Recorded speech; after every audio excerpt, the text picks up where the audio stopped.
What's going on, guys? I am Alfredo Diaz, and this is my Coyote swapped and flared with IRS 86 Mustang that currently doesn't have a motor in it. But we'll talk about the motor later. Going to be doing some steering rack upgrades and some brake upgrades for this car. So in the meantime, probably just going to be cleaning it up and getting it ready for the new upgrades and the new motor to be dropped in, because you can't have a really nice motor and just drop it in a dingy, greasy engine bay, now can you? So about to pull this out, and already got the pressure washer hooked up, get her all cleaned up.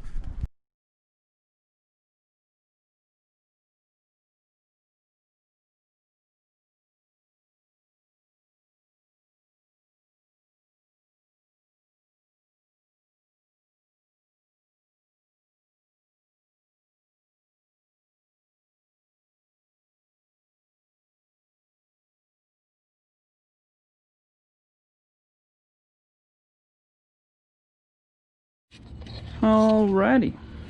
Well, it's amazing what just pressure washing does to an engine bay. Just makes everything look so new.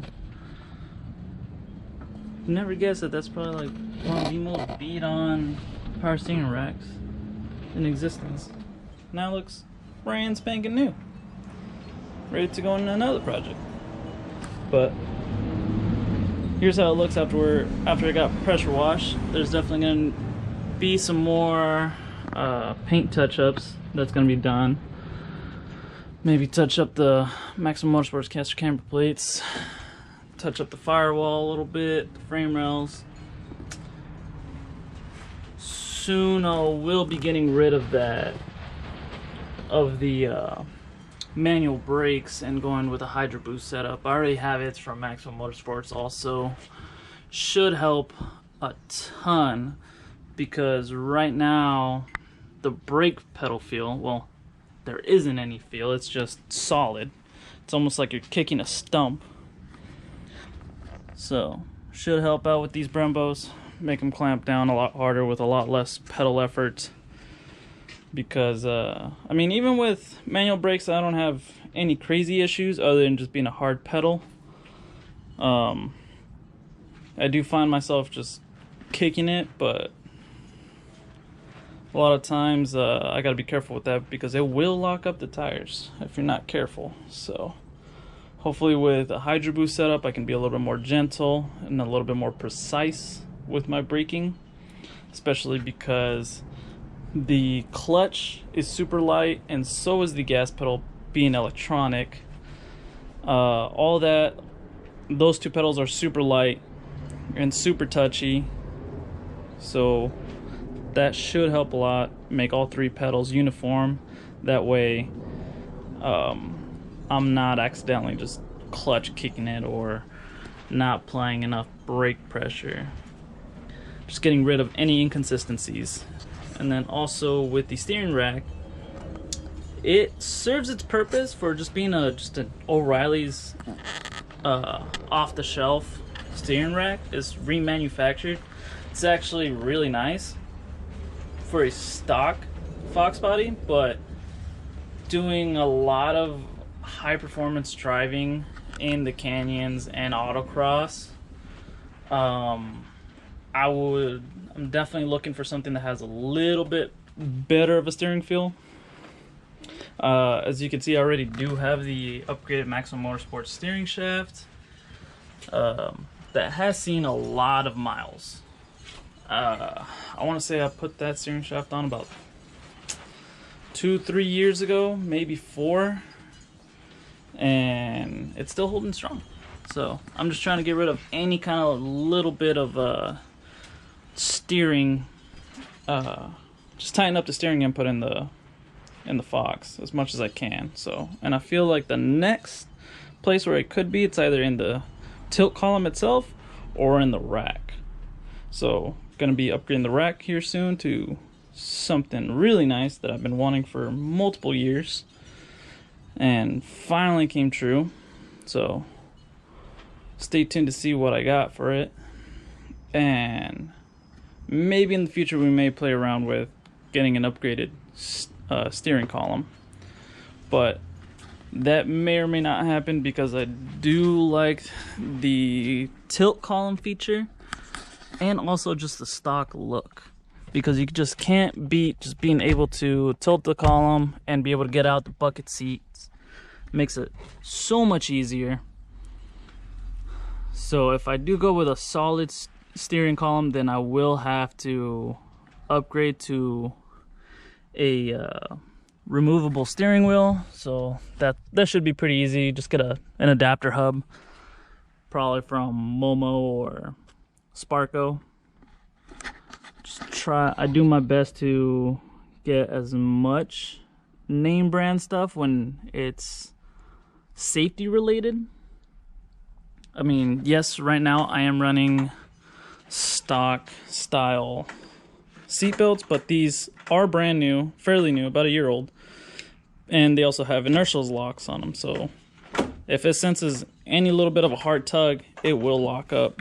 And I have felt it. They do hold me perfectly in the seat, no issues there. And yeah, so maybe in the future I will put a harness in. I'll start off with putting a harness in my seat, see how I like it, and if I do, I will put another one in the passenger seat for whenever I have a passenger riding with me on course. I'm not a fan of using the harness on the street, mainly because there is no head or neck restraints. Even on course, if you were to crash on course and you don't have like a Hans device, you know, you can still get fairly decent whiplash, especially because you're adding so much more mass to your skull by wearing the helmet. So it makes it that much harder to hold your head in an event of a crash. So far I've just been staying true to the nice 3-point harness. Lets your body roll and holds you in place nicely. But yeah, that's a quick little overview of the interior. So hopefully soon the steering rack gets here and we should be able to start on removing all the power steering. I've kind of been dreading it because if anybody who's messed with anything with power steering, you know that you always make a mess whenever you pop that line. It's very difficult to just keep it clean, and that is one of my big things. Even though it doesn't look like it, like those who know me, like they knew I always have a dirty engine bay, which some people are like, why do you have such a dirty engine bay when you have like such a nice motor in there? And for me, it's like, I just don't care because I drive the shit out of this car. I daily drive it if I can on some days. I drive it to work. I drive it to just go to Costco or Home Depot just to go pick up. Sometimes I've gone to go pick up just 2x4s in the back of it, just to do little side projects here around in the house. But yeah, it's definitely a driver's car, even though it doesn't look like it, with the whole 2 front end.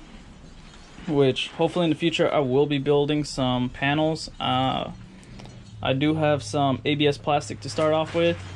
You can probably see here where I kind of made a little bit of a splash shield to keep the cold air intake clean, just because it kind of sits in this pocket and that way it doesn't splash any water on it or get any weird turbulence. But hopefully soon I'm gonna try and cover up the bottom as much as I can, try and prevent as much air from getting in this giant gaping hole and creating lift on the nose of the car. So it's not gonna look anything crazy outside. You may see just a tiny little lip past the little front chin spoiler, but nothing crazy. It's mainly just gonna be to help just seal the engine bay, because the more I can seal this gaping hole on the bottom, the more that air will be able to go through these fins and pass through the radiator itself, improving cooling. Even though I've never had an issue with cooling. You could actually see my radiator over there with coolant overflow tank. It's actually pretty well shrouded, so I don't have any issues with that. And actually, yes, I am running mixed match fans. This is actually the LMR fan shroud, which I actually do thoroughly enjoy. It's actually really nicely made. The fans, I would say they're all right. This one's been kicking around for about 4 years now. The other one, it was working, but all the little tabs around the motor ended up breaking. Luckily, the motor didn't touch the fins at all on the radiator. So I just went to O'Reilly's, found a similar size fan that actually pulls a lot more CFM. This fan alone could probably keep the car cool, but I just run both for now. Eventually, if this one ever kicks the bucket, I know that I can just go to any auto parts store and just pick up a run-of-the-mill fan with this radiator setup, since it's very efficient for what it is, especially in its environment where it sits in with very minimal front feed shrouding. The rear shroud helps it a ton and helps the car stay right at the thermostat temperature level, which is right around 190, which is right where the Coyote loves to be.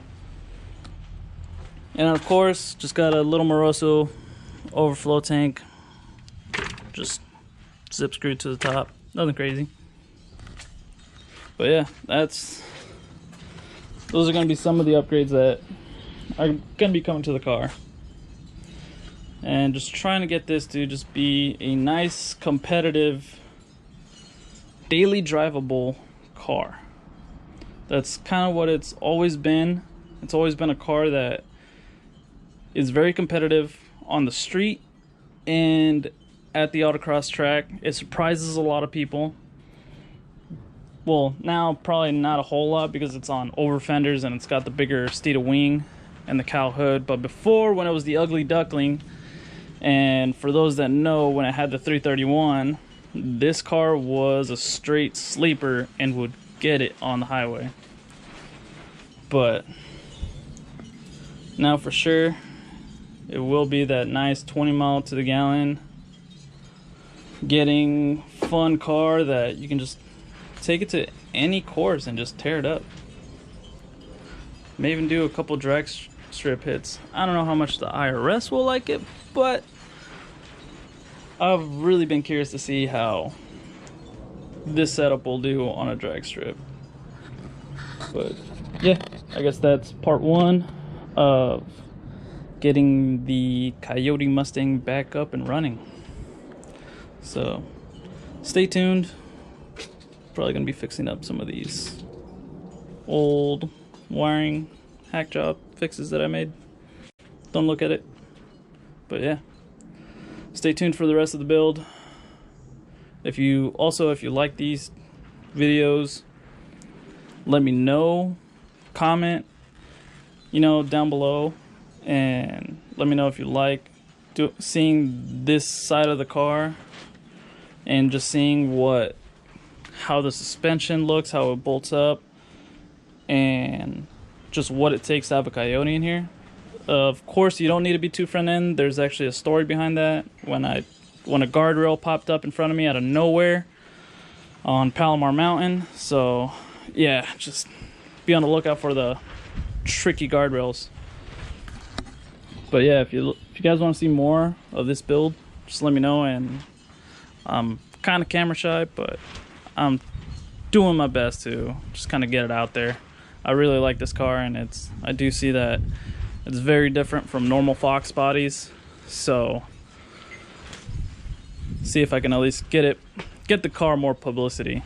Me, not so much. The car, yes. So yeah. All right. Well, with that, take it easy.